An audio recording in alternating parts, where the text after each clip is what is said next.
Шымкент қаласының тұрғыны Ербол Беркінбай онкологиялық дерттің 3-ші сатысында екенін 2014 жылы білген.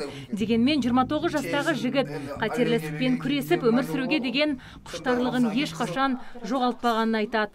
Дегенмен ақ халаттылар ісіктің таралуын тоқтату үшін Ерболдың оң қолын ампутациялаған. Салдарынан ол бірінші топтағы мүгедек атанып жұмысқа жарамсыз болады. Оған қарамастан екі қыздың әкесі отбасын асырау үшін нәпақа тауып та жүрген. Осы күнге дейін 20 рет химиялық терапия алғаннан соң науқастың өкпесінде метастаз жиналады. Сөйтіп Ерболдың денсаулығы сыр бере бастапты. Одан кейін 2015-те операциядан кейін 6 айдан кейін өкпеме метастаз деген диагноз қойды.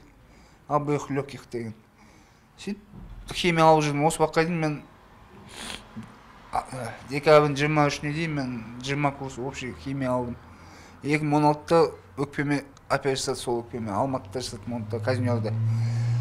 Содан бері тағы да операциядан кейін де өкпеме қайтадан метастаз шығып отыр. Алайда дәрігерлер енді Ерболдың ағзасы химиялық терапияны көтермейтінін айтады. Қазір 3-ші сатыдағы онкологиялық дертке шалдыққан азамат паллиативті көмек және мейірбике күтімі бөлімшесінде жатыр. Өмір сүруден үміт үзбеген мүмкіндігі шектеулі жан ем-домның өзге тәсілдерін ғаламтор арқылы іздеп тапқан. Айтуынша Түркияда әзірленетін арнайы препарат Ерболдың диагнозына шипа болады. Дегенмен дәрінің бір данасы $1700 құрайды. Қомақты қаржыны жинауға оның отбасының қалтасы көтермейді. Сондықтан ауыр дертке шалдыққан Ерболдың ендігі үміті халықта. 4-ші стадияның өзі содан емделіп жатыр деді. Мен енді пенде болғаннан кейін адам өзі қай жақта ем болып жатады, соған жүгіреді. Мен өзім бірінші группа инвалид болғаннан кейін, 100% жұмысқа жарамсыз болғаннан кейін, енді амал жоқ осы халықтан сұрасам деген ниетпен неғып отырмын. Өзім инстаграмға видеообращение шыққам. Марттан бері осы уақытқа дейін жиналған ақша 200-300 мыңдай жиналған, кішігім. Енді алып қалған сайын дәрі-дәрмек кішігім, енді ингаляция анамнан неғып отырмын. Соны ашық айтқанда.